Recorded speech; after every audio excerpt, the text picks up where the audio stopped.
Hello, amazing people, and welcome back to the Ryan Files. Today's episode takes on a serious and complex piece of 20th century history. Before we begin, it's important to make something absolutely clear. Here at the Ryan Files, we fully condemn the atrocities and crimes against humanity committed by the Third Reich and its leadership during World War II. This discussion does not in any way seek to excuse, minimize, or justify those actions. We do recognize that many soldiers fight out of loyalty to their homeland, not necessarily their government, and many were simply caught in the tragedy of war.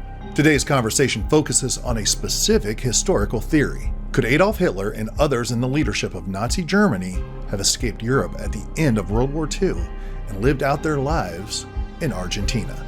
This idea has been the subject of serious investigation, including by historians, declassified government documents, and even mainstream outlets like the History Channel. To explore this, I'm joined by Harry Cooper, a military veteran, historian, and founder of Sharkhunters International, an organization dedicated to preserving and researching naval and wartime history. Our goal is to investigate claims, explore evidence, and understand one of the most enduring questions of modern history, not to rewrite it. With that said, let's dive deep into today's episode, right here on The Ryan Files.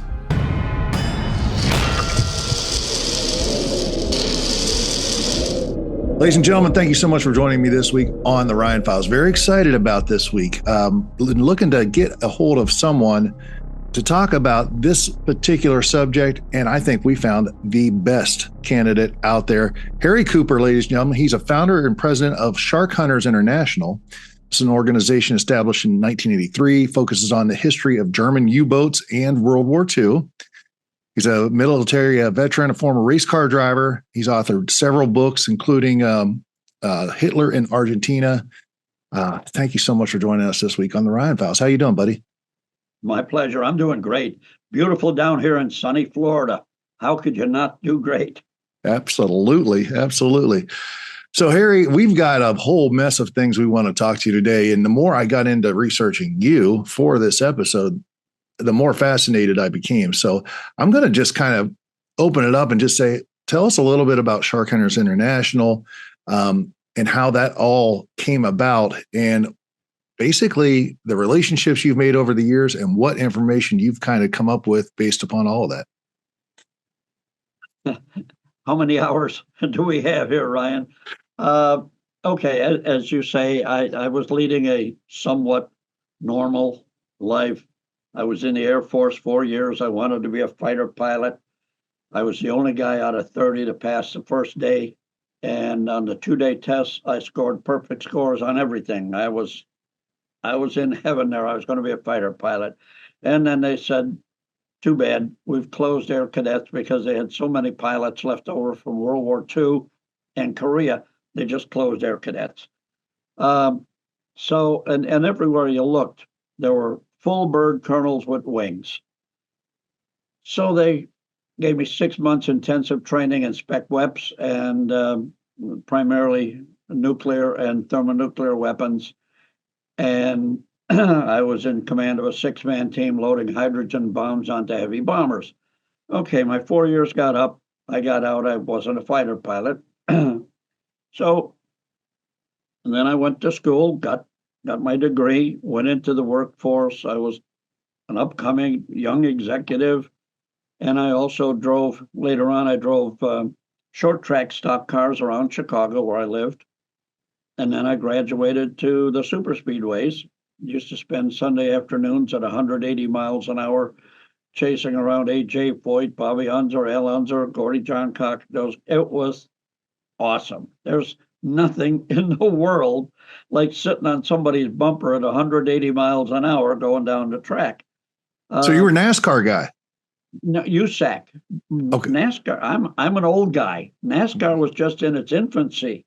Right. And USAC was the big sanctioning body. They sanctioned all the Indy races and all the stock car races. So I was in USAC. About the time I got out, NASCAR was getting bigger, so I would have made the switch over, except I got out.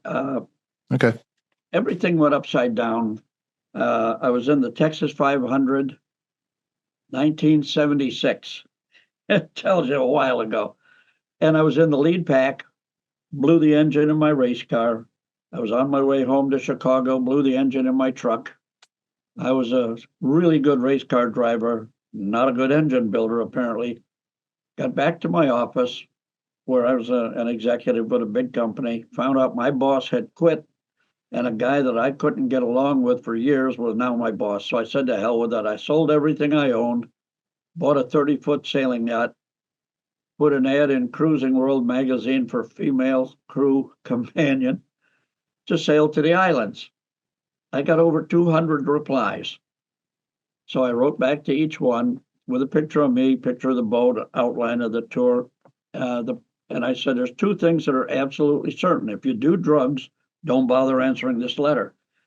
Two, if you think you're going to sleep alone on this cruise, don't bother answering the letter. I got over 150 back. So I left Chicago with a blonde, a brunette, and a redhead that were 24, and 25 years old, and I was 40. Sailed to the Bahamas.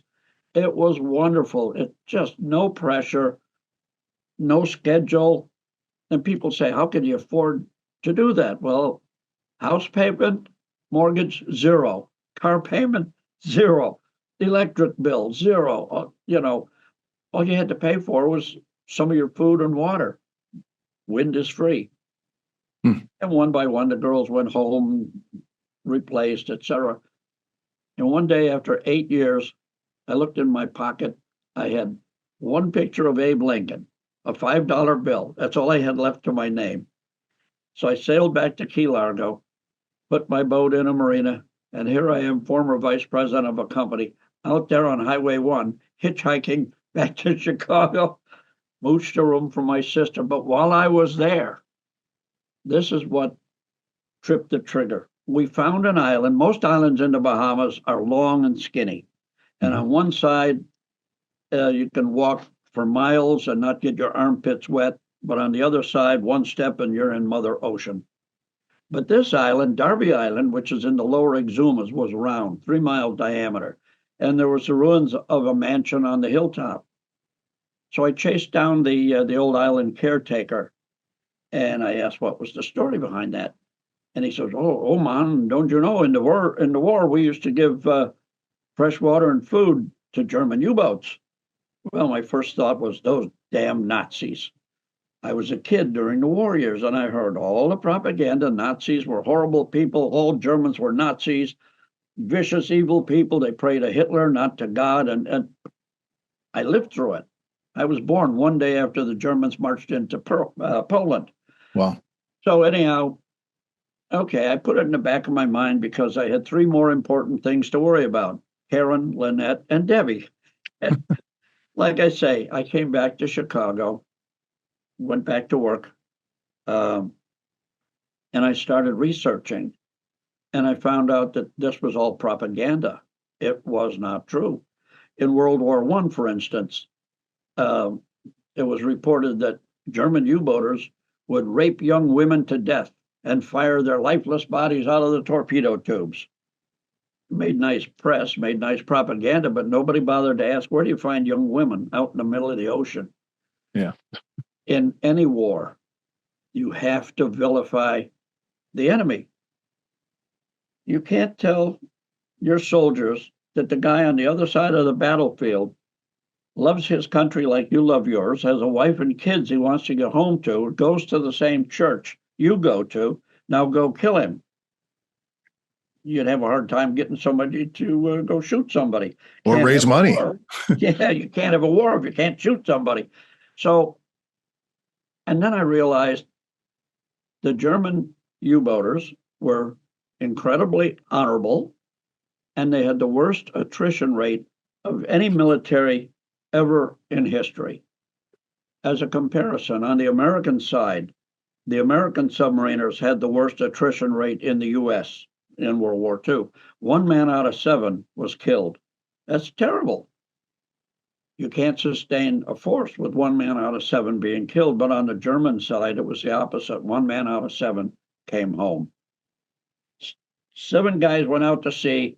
6 of them are still out there. Toward the end of the war, 9 out of every 10 German U-boats that sailed out on the very first war patrol didn't come back. We had broken the codes. We had huffed up. We had everything in the German technology. While it was advanced in the beginning of the war, it didn't keep up. Allied technology outran it, and that's why they were called iron coffins. They just didn't come back. And whenever a submarine goes down, anybody's submarine, it's almost certainly all hands are lost because submarines operate independently. So there's no friends around to pick them up. And usually the submarines are hit while they're running 100 or so feet down. There's just no way out of that. And when they're really deep, they don't drown. They die from the instantly increased pressure. You're down there at 8, 9, 10 atmospheres of pressure outside the boat. When it's breached, bang, you're suddenly hit with 10 times the pressure. It's a hell of a way to die. I've ridden on submarines. Nice. Not in the war. You Right. couldn't get me to ride in a submarine in war because there's no way out if you get hit. Right. So that's what got me started. And then I met a few of the U-boat guys, and they saw that I was a historian. The veterans saw that also I was not a Nazi hunter. I was an honest historian. So they networked me like mad. Thank God, I knew all those great old guys while they were still alive, and they gave me all their stories. Otto Kretschmer, the top submarine commander of the war. I studied him in high school. I met him. We became friends. I had a sleeping room in his house. He and his wife said I was part of the family. Hans-Georg Hess, the youngest combat submarine commander of the war, possibly of all time. He was just 4 months past his 21st birthday. He became my best friend in Germany. So the bottom line, without beating a horse to death here, when a war is over, propaganda is a necessary weapon. You have to. I found out later, I was in Rotary, and I found out Kretschmer was a Rotarian as well. Okay, why do we have to kill each other? And don't get me wrong, I'm not a peacenik. 4 years in the Air Force, Spec Weps. Later on, I was 12 years Coast Guard Auxiliary, a flotilla commander. And then from 1991 until 96, I was in and out of Moscow at the request of the CIA to take pictures of admirals, warships, etc. And I must have done a good job. They made me a commissar of the Soviet Union. I met Vladimir Putin and spent 15 minutes with him. I'm still an honorary Russian submarine officer. The guys, the grunts in combat, they ain't no different than you and me, Ryan. They just want to do their job and come home alive. So that's how we got started. And yes, we published a couple of books. My 66th book went publishing last month. Wow. That's awesome. Yeah, we have several series. One is called the U-Boat series, and we've got 18 volumes in that. These are unique that there's not a plot line running through the whole story. This is all solid fact history. Each chapter is a separate standalone memory of a different warrior. Might be a great guy, one of the top guys like Kretschmer, top, Hardigan, or on the American side, Gene Fluckey, Medal of Honor, 4 Navy Crosses, Ned Beach, the guy that wrote Run Silent, Run Deep. We've got their memories, 18 books full so far, and we got enough stuff in file for another zillion books, I guess. So that's how we got started, and there's nobody in the world, and I'm not patting myself on the back, it's hard fact, nobody in the world knows this history like I do. I met these guys, I got their stories, their memories. They gave me photographs. We've got 300,000 photos in file. This is not a hobby. This is not something I do after work or weekends. 1987, June. I was a vice president of a company again. And my new wife, got married in 85, and this was 1987. We lived on our boat in the marina, and she was the manager of the marina.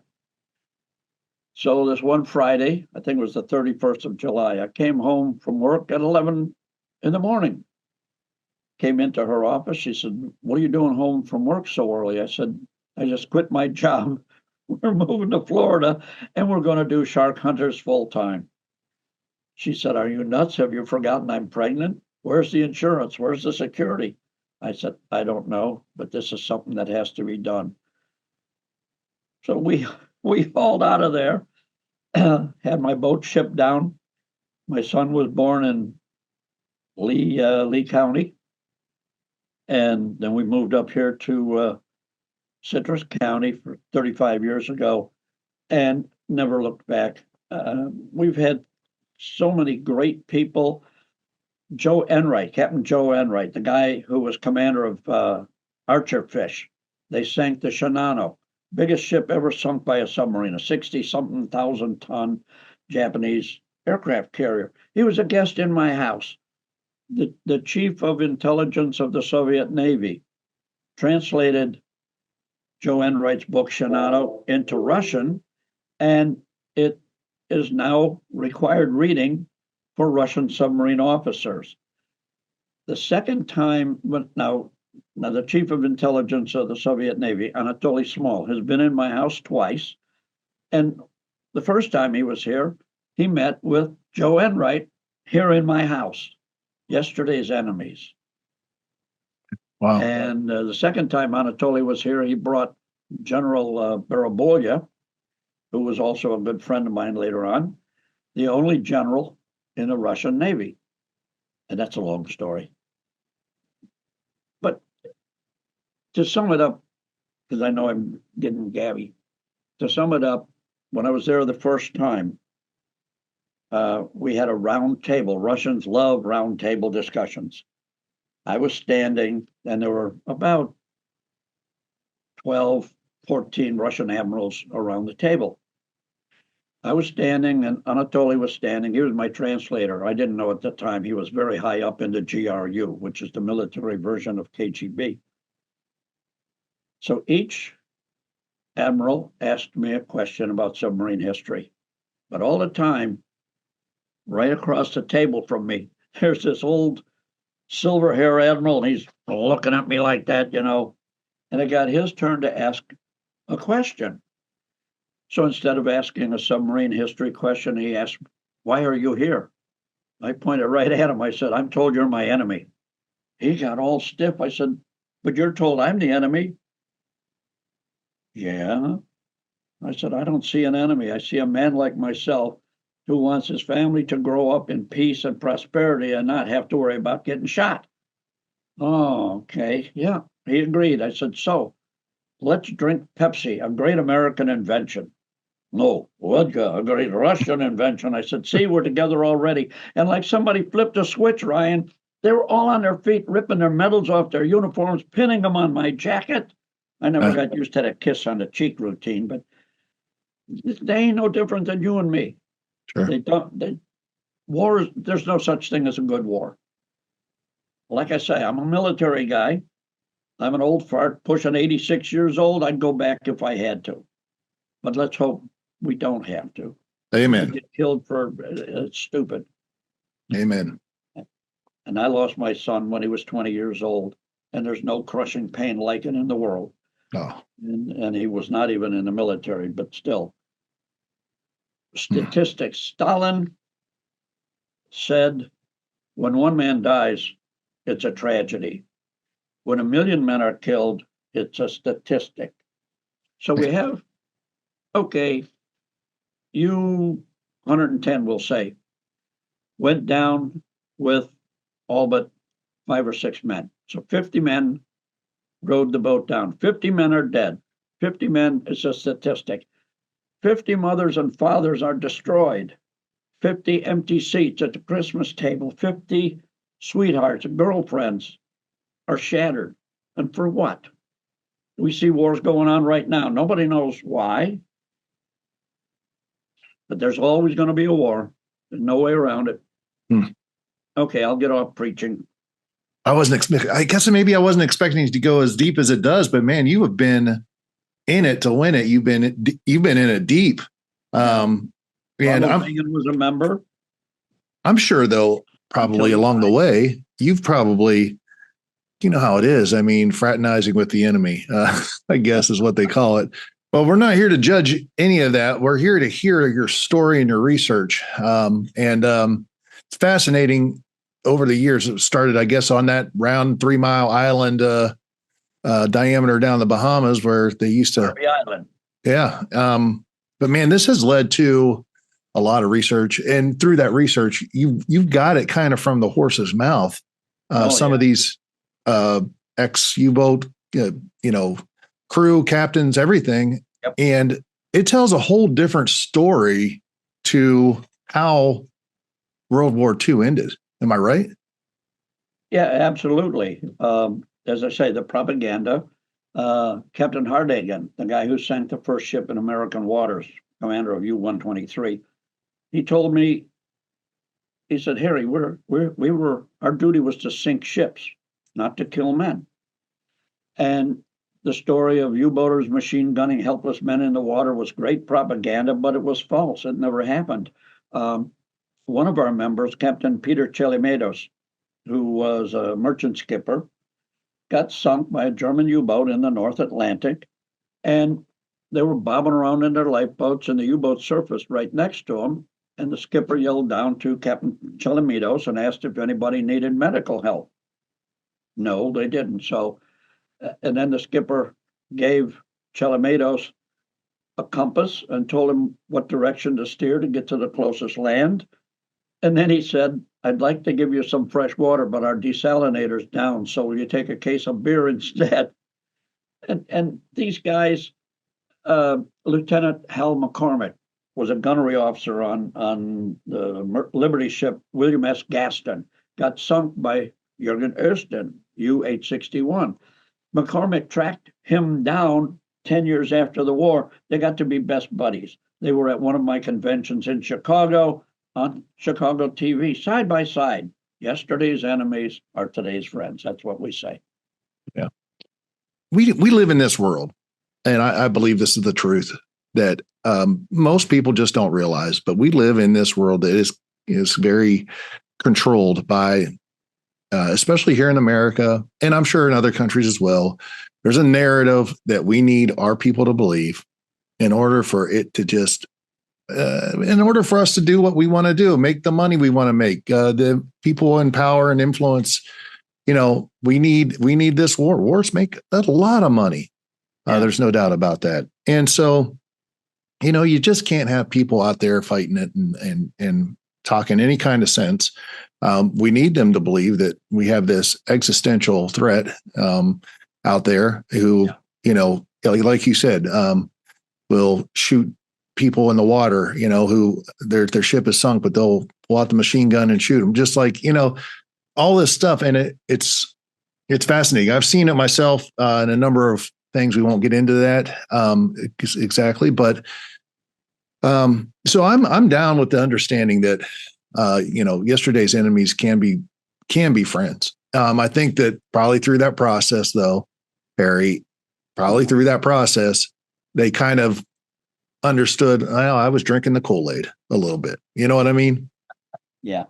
So to further along, the story about people getting gunned in their parachutes. Yeah.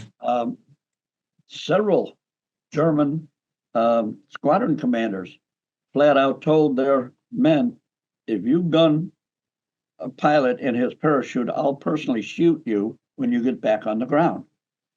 There is a treaty, I forgot the name of it, but one of our members who is an active spy right now, an agent, told me about this treaty. I can't remember what the name of the treaty is, but if a guy bails out of an airplane and he's over enemy territory, like if an American bails out over Germany, leave him alone, because the people on the ground will grab him and give him over to the authorities. But if it's a German pilot over Germany, it's okay to gun him because he's going to get another airplane and come after you. I'm not saying it's moral, but that's what's in the treaty. If a soldier stands up, throws down his gun, puts his hands in the air, you take him prisoner. If he throws down his gun and starts to run away, shoot him in the back because he's going to get another weapon. I'm not saying it's moral, but that's what's in this particular treaty. The number one rule of war, you got to win it. Number two rule, you got to win it politely. And number three, if number two fails, go back to number one. So no side can claim clean hands. Yeah.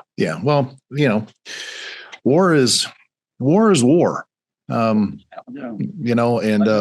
if all else fails, revert to rule number one. Yeah. Win at all costs. Win at all costs. Yeah.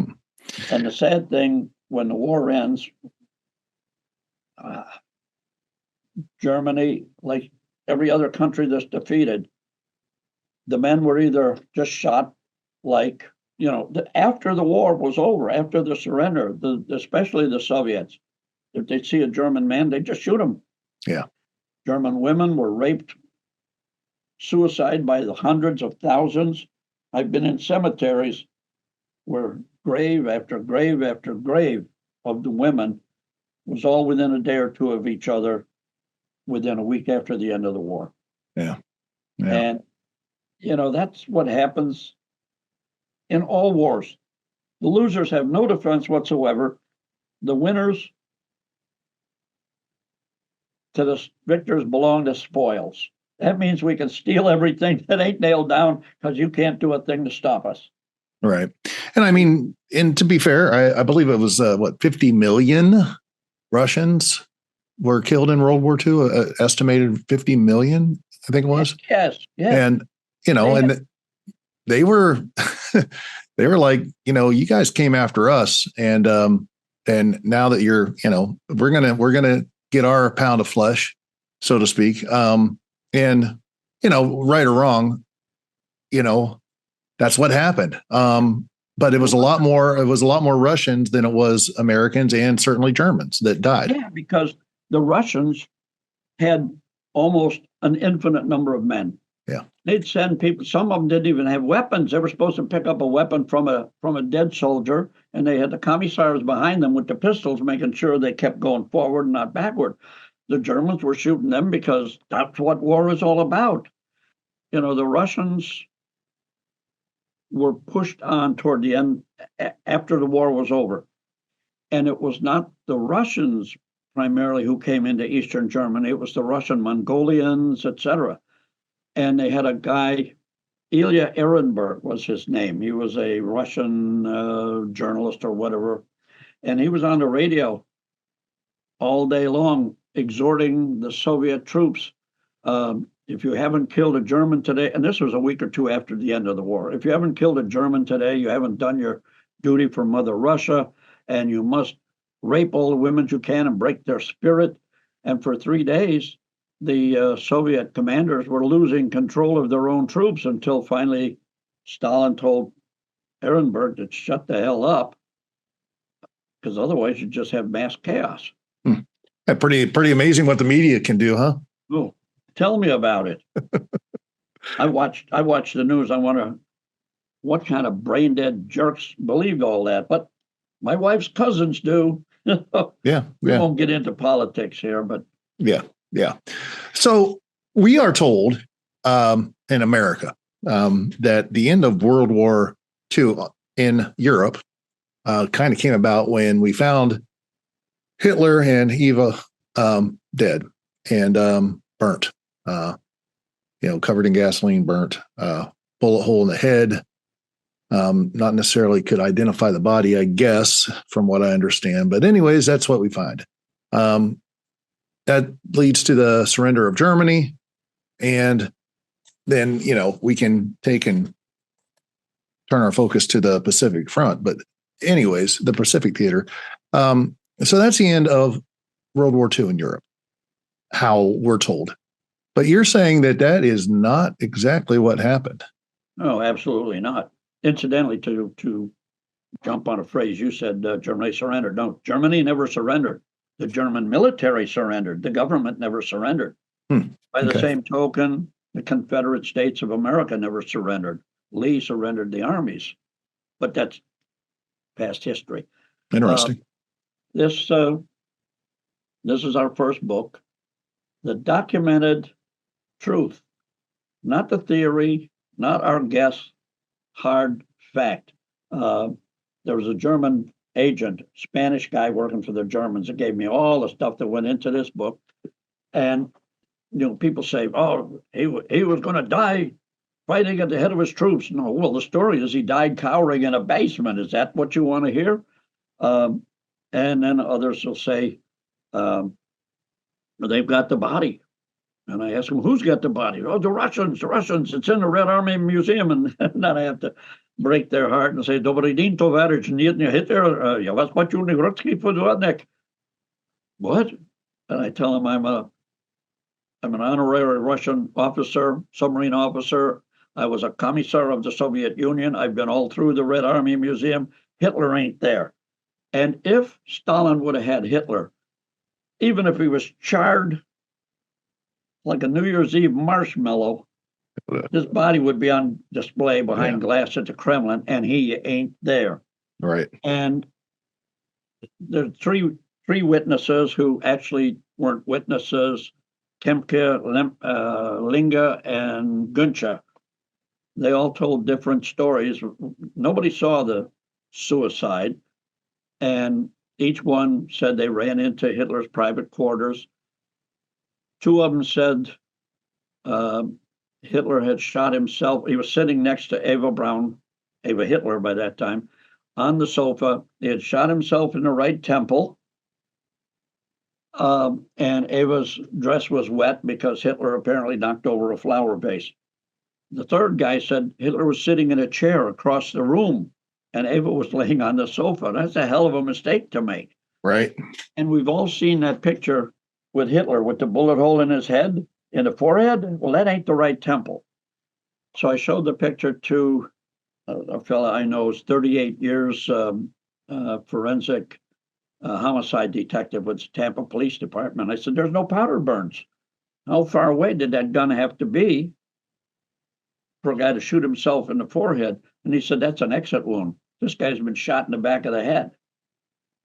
That was Hitler's cousin, Joseph Sillep, who looked just like Hitler, grew up in the same little section of Austria as Hitler did, spoke with the same dialect, etc. And as for Uncle Adi here, come back in the picture. He looks pretty good for a dead guy, doesn't he? That picture was taken 2 years after the suicide. Wow. That's another one. 2 years after the suicide. Looks good for a dead guy. That was in the annex of the Eden Hotel in La Falda, Argentina. I've been there. I've been there 11 times through that hotel. The hotel has quite a history. It was German owned. And before the war, when Hitler was running for office, the owners, Walter and Ida Eichhorn, were sending tons of money to Hitler. And they were the only place for about 400 miles around who could get overseas radio broadcasts, because they had two towers with two huge antenna. And I've seen the pictures in the courtyard, and I've been in the courtyard. They'd have like 300 folding chairs, great big speakers, and Hitler's speeches would be beamed to the people in this courtyard.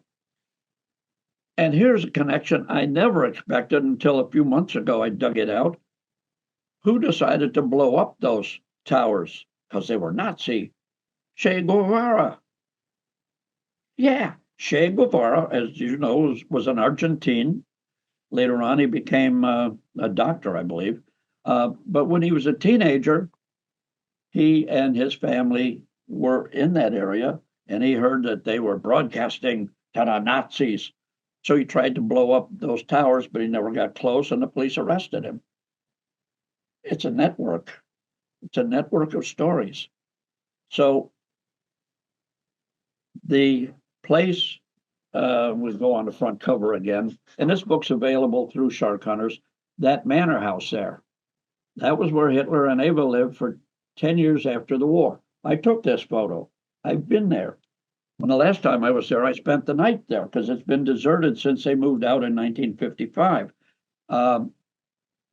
They had to move out because of the bloody revolt, as it's called, 1955, when Juan Perón got kicked out of power, and Juan Perón was keeping these people safe. That's another thing people ask me, why didn't they go after him? Because we knew where he was. In this book, at the back, there are dozens of FBI files. They knew he was there. They knew exactly where he was. So people say, why didn't they go after him? And so I asked them, well, who's they? Israel. Why didn't Israel go? Well, there was no such place as Israel in 1945. Israel didn't come along until 1948. Oh, well, the Mossad.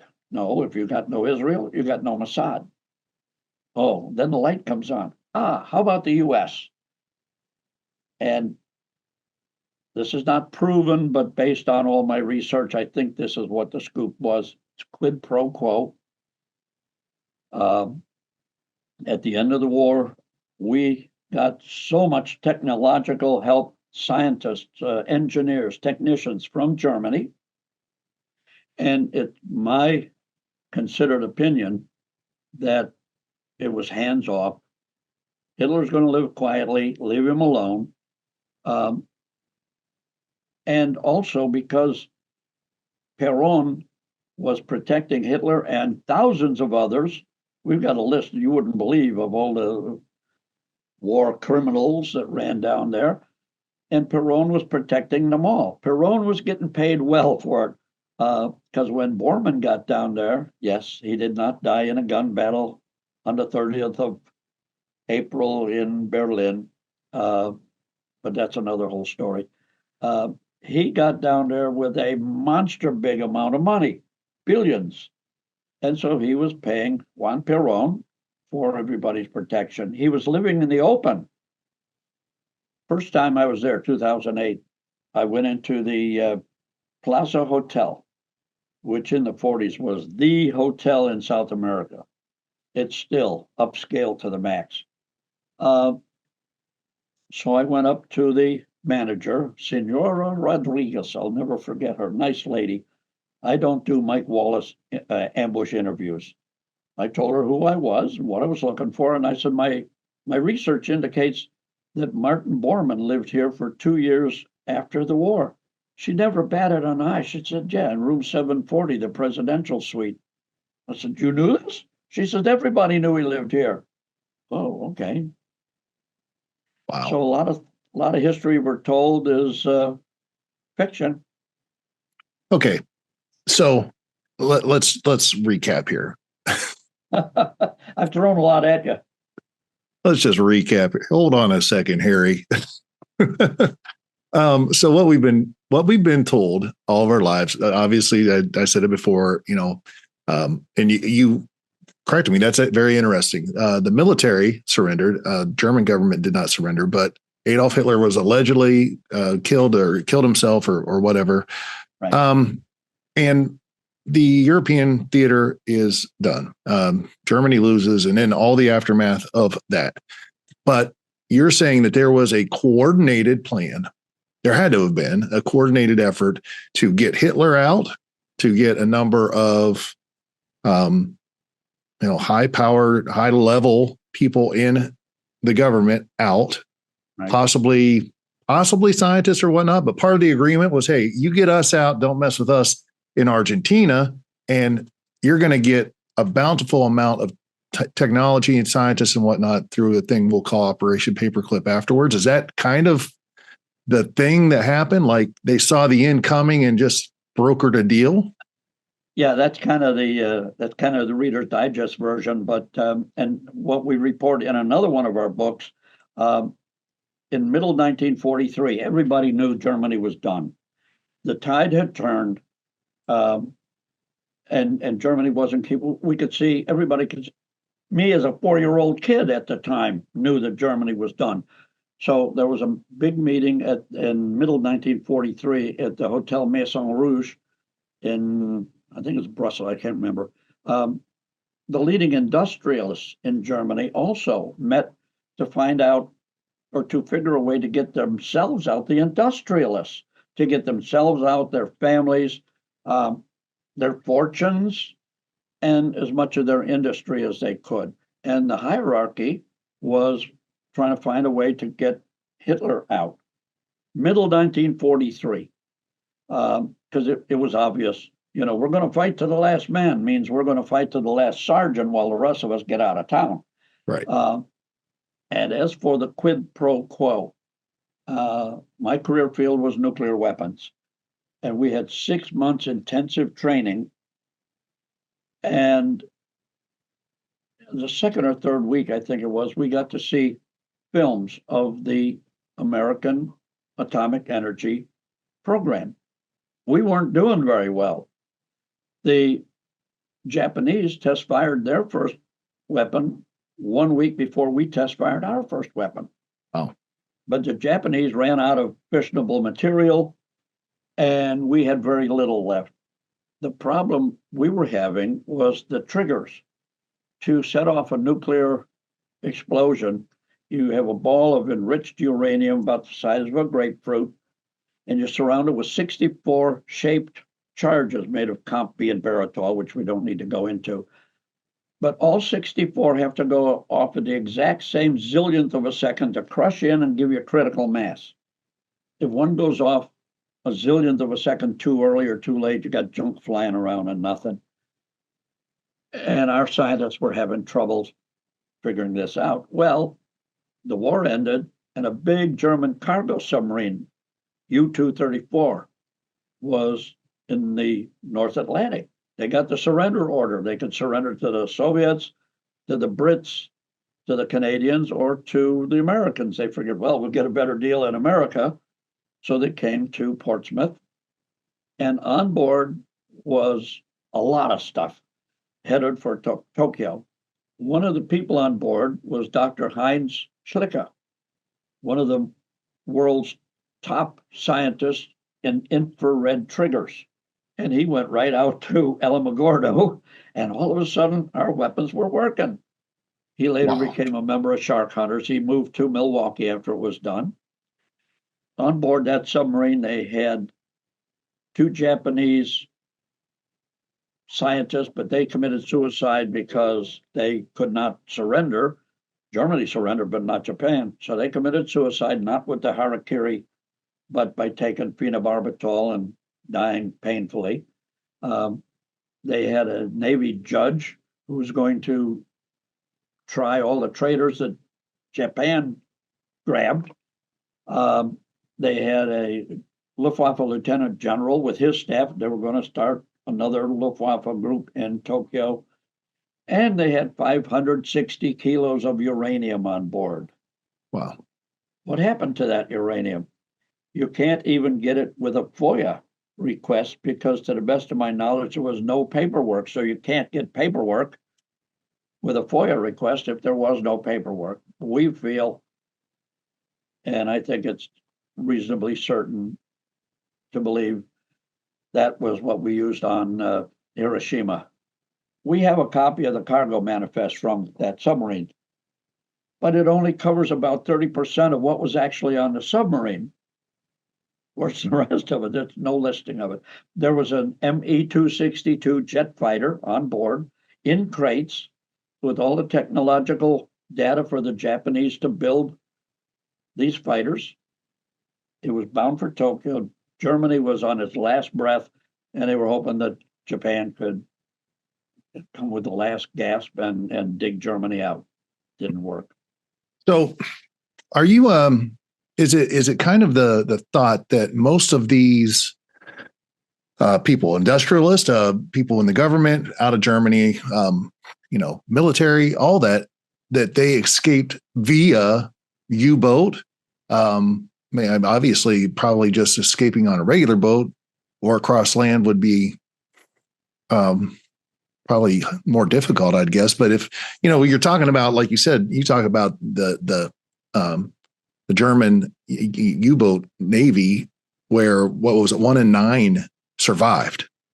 If those statistics remained, 1 in 9 got out. But unless there was probably some deal brokered or whatnot, like a secret ceasefire. Something else that came along at that time, the last week in April of 45, Operation Mercator. And I didn't believe this until I dug into it real deep. Admiral Dönitz, Gross Admiral Dönitz, sent almost 100 Type 7 U-boats around England and a couple dozen Type 9 boats, again, off to the North American coast.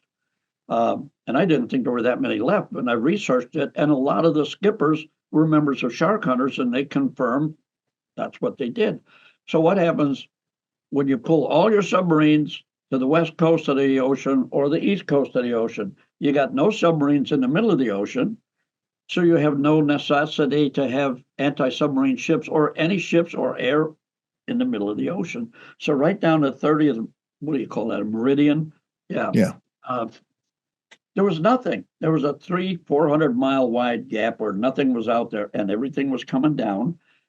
Went by an island called Trindade, not to be confused with Trinidad, where in 1939, the Brazilians pulled all their people off the island. They keep about 30 or 40 people on the island to raise the flag and show they own 200 miles of fishing around there and bring it down.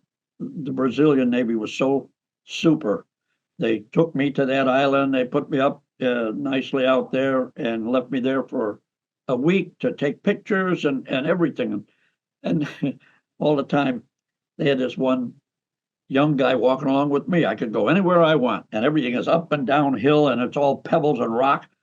So after about the second or third day, I was having a debriefing with the captain that was my host. I said, "Why do you have this guy walking around with me? Do you think I'm going to steal the island?" He says, "No, he's a Navy doctor, and you're kind of an old guy, and we want to make sure if you have a heart attack." Oh, okay, thank you.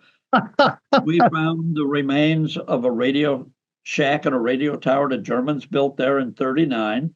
And then they sent their forces down to Antarctica to map out Neuschwabenland. That's another whole story. And then in 1941, they pulled their troops off the island. The Brazilians came back. May of 45, May 8, Germany surrendered, and the war was over. The Brazilians pulled their people off the island again, and a German contingent came down, and they had people there for at least 5 years. And why? There was fresh water all over the island, not rivers, streams, creeks, wells, bubbling up, good fresh water. I swam in it. There were herds of goats, turtles, and pigs. So any ship coming down, refill your larder. There are goats, pigs, turtles, and fresh water. So now, you hit on another point, how they escaped. U-boat, okay, some went on U-boats, some went on surface ships. Costa Cruise Lines moved a lot of folks south. And a lot of them had the last name of Kirchner, which means churchman, because they all got Vatican passports out of Europe and came down. Wow. But the biggest fallacy that some of these wacko so-called wannabe reporters, they put that Hitler escaped on board U-530, the submarine U-530. First off, Hitler was claustrophobic. He got violently seasick. And so to think he's going to spend 2 months cooped up in a stinky, smelly steel tube mounts around in the ocean is ridiculous. Also, the skipper of U-530, Otto Wermuth, was a friend of mine, and he swore on his honor that he had no passengers aboard. And we believe that because I know how he got there. He flew down. Germany had 3 monster big airplanes, the Ju-390. They were numbered V1, V2, and V3, which had nothing to do with the rockets. That's just the way they numbered them. V3 never got finished. It was broken up either by the Germans as they were escaping or by the Americans once they got in there. V2 was 3 meters longer than V1, so it had a bigger fuel capacity. It had an 8,000-mile range. It was painted up in Swiss or Swedish Army colors, baby blue, and it flew Hitler and others down to Uruguay. It apparently didn't have enough range to get to Argentina. And we got a chart out of the files, hand-drawn chart, showed the little town of Paysandú and a little wooded area and a road going from southwest to northeast by 15 kilometers long. And they put an RDF, radio direction finder, in this little grove of trees so the plane could find its way in at night. And it landed on not on the road, but on the estancia, a huge big field. And these planes had monster big undercarriage. They were the size of a 757, but their landing speed was about 70 or 75 miles an hour, like a Piper Cub. So the story goes that the plane landed at 2:00 in the morning, and these unskilled farm laborers disassembled the airplane before dawn and took the parts away. Unskilled farm workers disassembling a plane the size of a 757 in 3 or 4 hours. I don't know about that. Yeah, they mighty fast wrenches. So I was down there a few years ago, and we went to first I was by the town of Paysandú. Everything there has a German name. And there's a picture of me with this gorgeous, scantily clad German girl with the helmet. And I was falling in love until I found out it was a painting on a piece of plywood. So, but it's all German down there. We went out to where this place was, and we took pictures where the plane came down. Then we started talking to people in the little, not even a village or anything, just a little community nearby, the community of 18th of April. None of the men were left. They had died off years ago, but the old widows were there, and they all heard the plane land. 2:00 in the morning, they heard the plane land. And one lady, she's sitting there with her arms on the table like this. No, there were no Nazis around. You can see swastikas tattooed on her arm. So, okay, everybody heard it. Nobody saw it. So we tracked down the daughter of the guy who owned the estancia. And nice lady, she and her husband invited us in, me and my translator. And nice as, typical social. They put out coffee and cakes. And I don't do Mike Wallace ambush interviews. She knew what I was there for. And so I was asking questions. And then I said, what about the plane that landed at 2:00 in the morning on your father's estancia? And I got that little nervous, tee. And then she says, oh, that never happened. But that happened 3 years before I was born. So I don't know anything about it. Okay, so we talked more and more. And I said, but my records show that the prefect of police came out. The prefect of police is the top cop in the whole province. And I said, why do you think the prefect of police came out if there was no airplane? Oh, there was an airplane, but it was just a little crop duster. And I'm thinking, crop dusters don't have night flying instruments. They got a tiny little 40 horsepower motor, and you don't confuse that with the thunder of 6 huge big engines. So there's no question. And then through this one agent who's still an operating agent, so we can't say any more about him, that plane moved to Paraguay and was flying until the mid-60s. And it is now in a secure hangar in northern Paraguay. Wow. So I said, hey, tell me where to find it. I have no problem going past a sign that says no passar or Eingang verboten, because I don't understand. And when I'm confronted by a police, I go into my best down yonder hillbilly. Well, golly, Sheriff, I didn't know. And he said, that wouldn't help you here because these are private security guards with orders to shoot to kill. I said, oh, okay, I ain't going. But that airplane apparently still exists. There's so much, like you say, Ryan, so much we weren't told because we don't need to know. War's over. We won. Bad guys lost. Yeah, that. I mean, I think you're cut from the same cloth. That doesn't sit well with me. In terms of, I like to know the why behind things. It's bad enough if it happened, but I also like to understand the why of things. And I tend to think that there's some real truth to all of this. Obviously, I've not studied it and had as much in-depth attachment to it as you have, and been there and seen it and tasted it and everything. But I can just see how it all works. But in seeing how it all works, or at least getting to the point where you're like, hey, this is a plausible thing, okay? And let's just say we're gonna just approach it from that standpoint. Okay, this is maybe plausible. Okay, in order for it to even be plausible, there has to be some really serious, for lack of a better word, and I don't even want to use this word because it'll probably get flagged. Some secret, behind the scenes secret working with all these different governments to allow this thing to actually happen.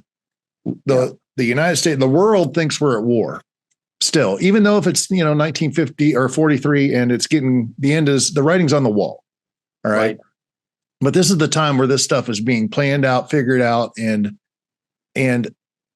there has to be people in the know at the highest levels on all sides in order for this to happen. This big, massive 6-inch plane doesn't just fly 8,000 kilometers and not get seen. I'm sure that it's not like this massive,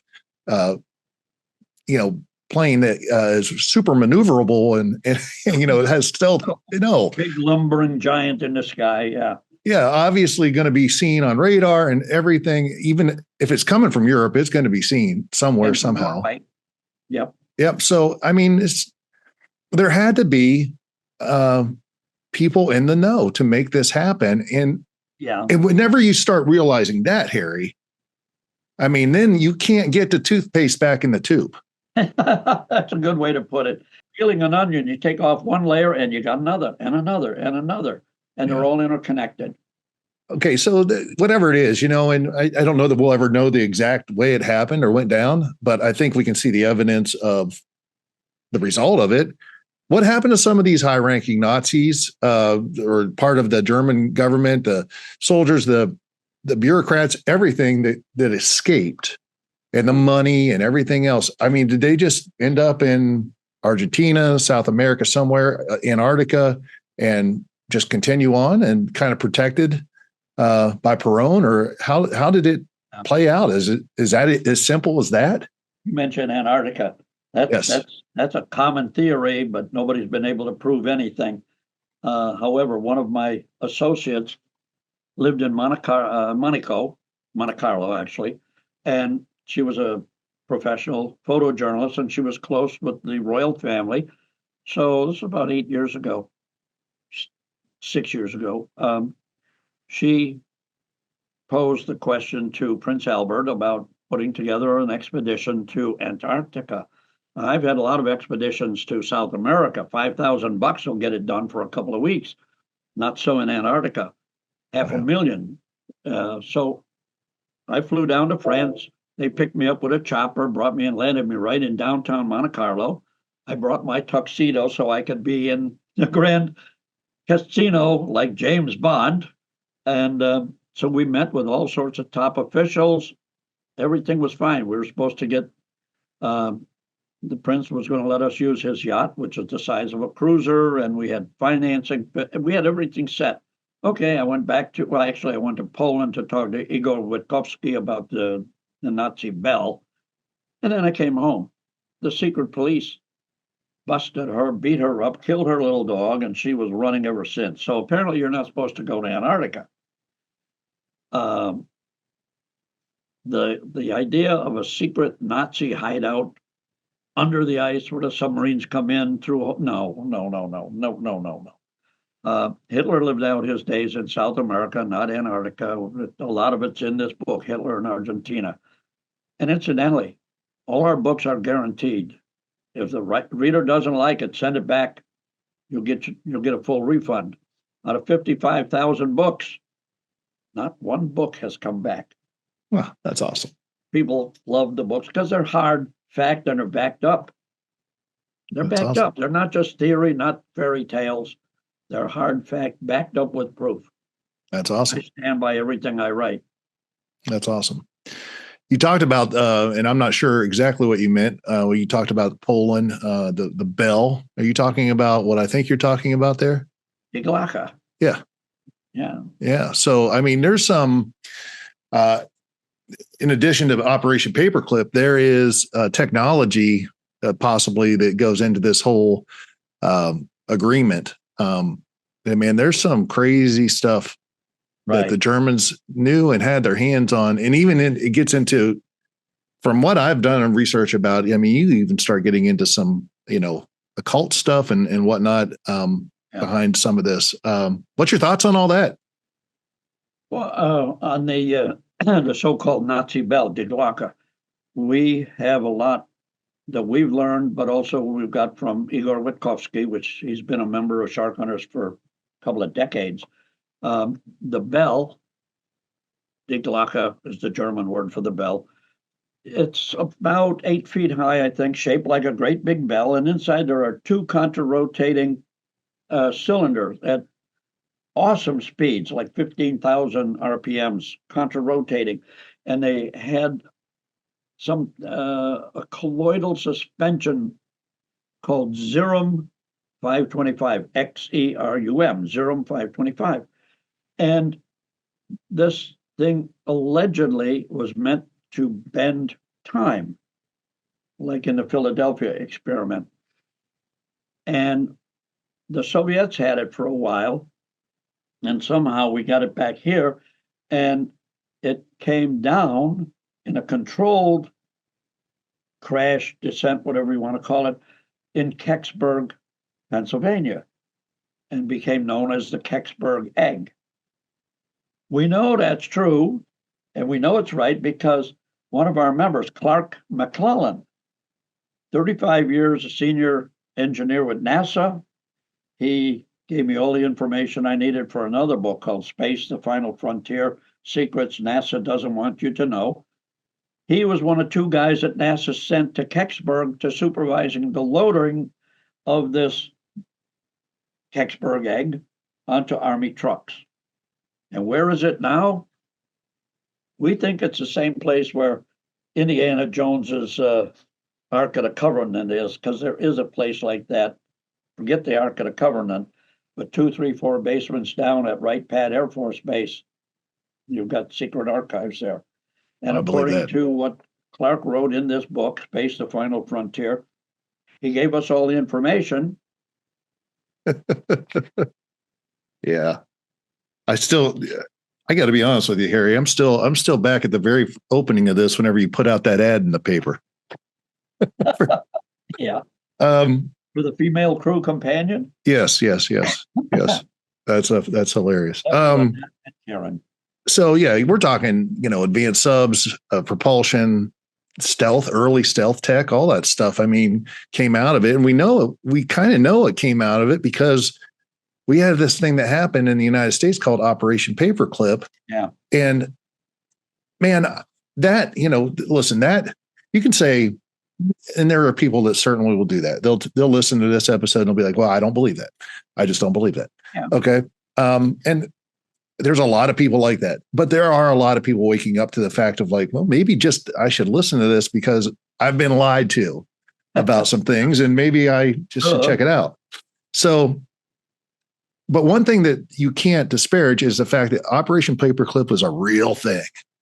I mean, it was a real thing. Bigger than what we were told. Yeah. And I mean, people are just dumbfounded when they find out that Werner von Braun was, he was came over and part of Operation Paperclip. That's why we have NASA. That's why we went to. People always pardon my interruption. People always think of NASA, Werner von Braun. Werner von Braun was not the top guy. It was Dr. Kurt Debus. He was in charge of the whole NASA. He was in charge of the entire German rocketry operation. They took the whole damn works and brought it over here. All the scientists, they were all Germans, and over here to the Cape. Yeah. And Werner von Braun and Clark McClellan was friends with Werner von Braun. Yeah. And they just slapped a new tag on it, called it NASA, and here we go. Don't ask any questions. It's all good. And there's other things, endeavors in science, from particle physics to physics, particle physics, mathematics, all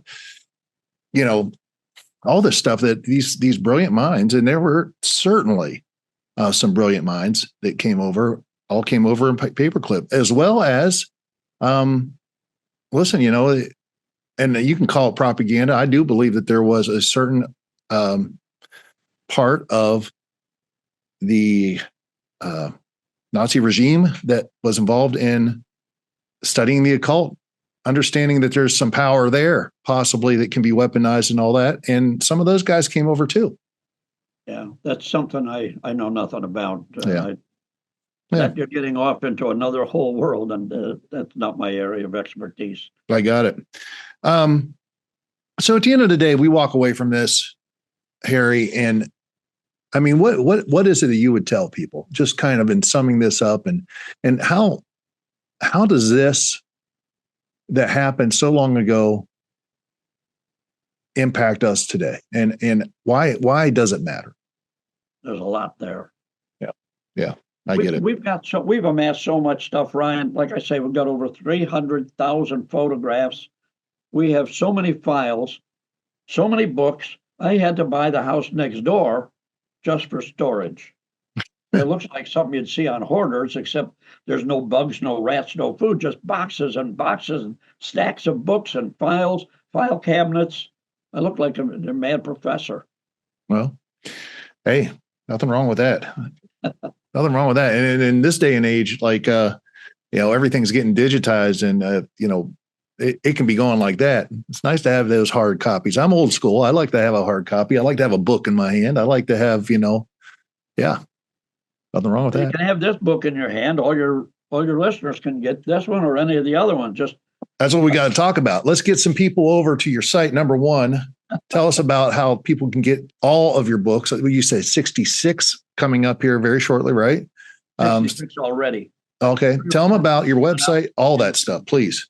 Okay. The website is www.sharkhunters.com, SHARKHUNTERS. Believe this is only coffee I'm drinking. Sharkhunters.com. And if you send an email, sharkhunters@sharkhunters.com, tell me you heard me on Ryan's show today. I'll send you the current issue of our magazine electronically, absolutely free. If you like it, fine, come aboard as a member. If you don't like it, that's why God put a delete button on your keyboard. Yeah, that's awesome, man. And I've checked out your site. I've checked out a number of your stuff. It's pretty fascinating, and I love the history. That's the thing that really got me kind of juiced about this. Is like, these are firsthand accounts. You talk to all these people, and the sad thing about it is, Ryan, if it ain't boots on the ground, what is it? Yeah, you're absolutely right. And there's not a lot of time left, because a lot of these guys are passing away, Yeah. And you're like, you got the firsthand accounts of this stuff. And what's going to happen is, like you said, victors write the history, and that can be victors in a war, that can be victors in politics, it can be victors in a number of situations, but whoever controls the press. Yeah. And so as we move further and further away from World War II and the realities of some stuff that happened and maybe didn't happen, what was propaganda and wasn't, it kind of gets diluted by just who wants to pick and cherry pick this piece of information from here. But you got the actual firsthand accounts, which is something I absolutely love. So thank you for that. I love it. I can't imagine doing anything else. I was making a lot of money as vice president of a company. I don't make any money at Sharkhunters. Nobody at Sharkhunters gets paid. Nobody. We live on our retirement. And I am at my desk every day at 4:30 in the morning, and I go until 8 o'clock at night, except at 6 in the morning. I wake my son. We have a special needs son. I wake him at 6. We have breakfast together. Then my wife takes him to where he gets on the bus. And my wife and I have lunch together. We have supper together when Sean comes back home. And at 8 o'clock, my wife and I have a bubble bath together. We've got a big round tub and we have a bubble bath together. And we talk about the day's occurrences. Once in a while, we'll have a glass of wine. And then I go to bed to do it again the next day. It ain't work. It ain't work. I wouldn't trade it for nothing. Yeah, I say that all the time. When I was president of a company, that was work. I was making a lot of money. But you got to look at the guy in the mirror and say, have you done what's right today? Yeah. Yeah. I ran into that quite a bit, man. That's an awesome story. I thank you so much for coming on, having a little faith and trust in the Ryan Files and coming on. And I tell you, I know the people that listen to this channel are going to love this story. So be looking out for some people getting a hold of you. And I appreciate you.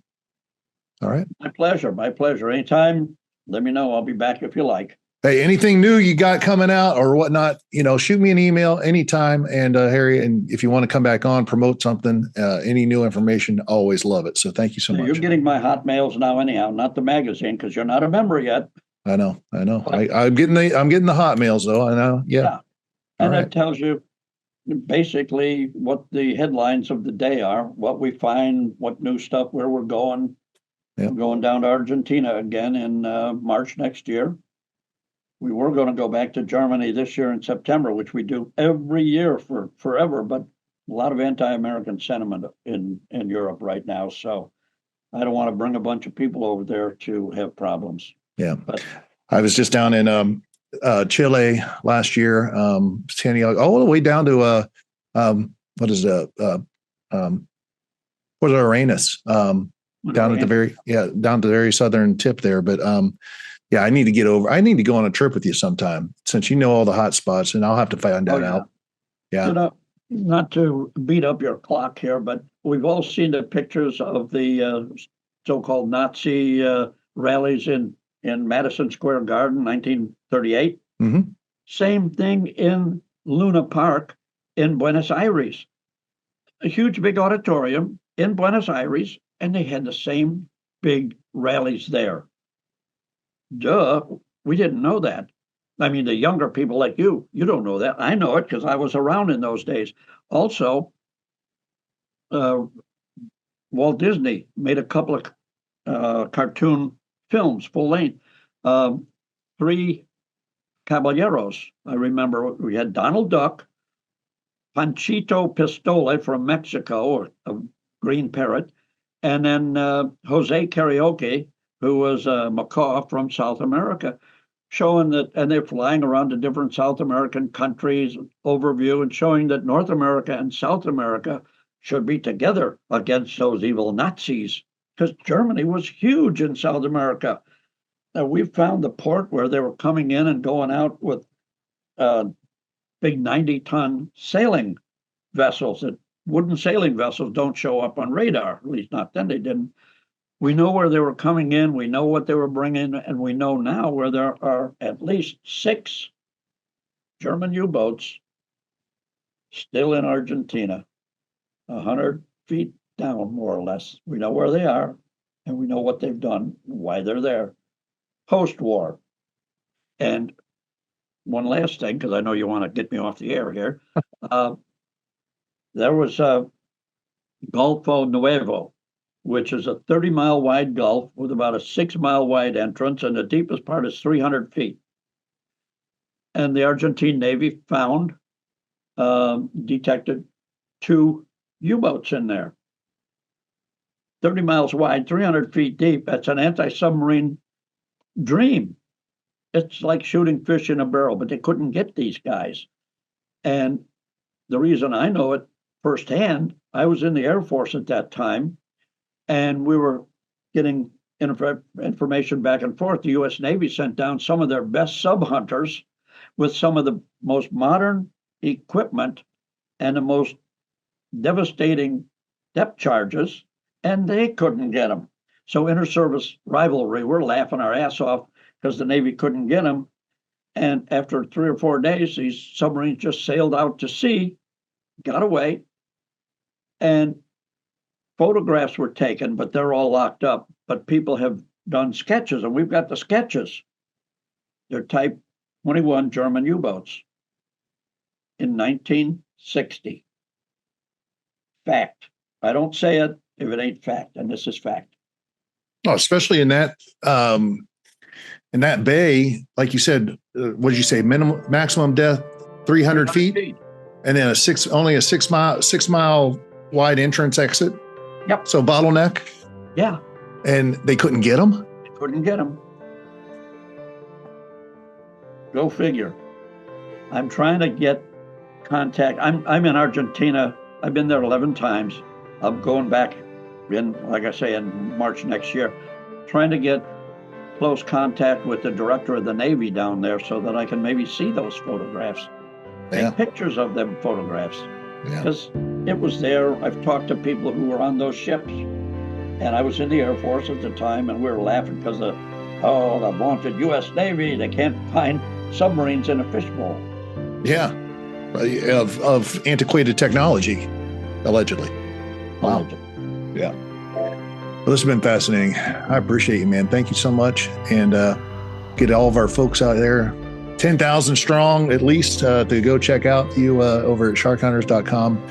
Appreciate you. Ladies and gentlemen, the one and only Harry Cooper, thank you so much. Thanks, Ryan. Have a great day.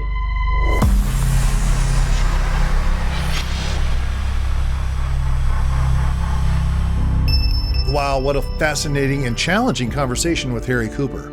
Episodes like this remind us that history is never as simple as the headlines, and that it's essential to explore the evidence with a crucial mind. If today's discussion got you thinking, share your thoughts in the comments below. I love hearing from you. And if you haven't already, make sure you're subscribed to the Ryan Files, where we dive deep into the stories, theories, and hidden histories others won't touch. Hit that like button, share this episode, and turn on notifications so you never miss a moment. For even more, visit theryanfiles.com, your headquarters for hidden history, new discoveries, and all things The Ryan Files. Thanks for being here. Be amazing, stay positive, and stay curious out there, my friends. And I'll see you next time right here on The Ryan Files. Are you not curious? Preparing to transfer the Ryan Files. Now. I present to you, with great intrigue and wonder, the Ryan Files.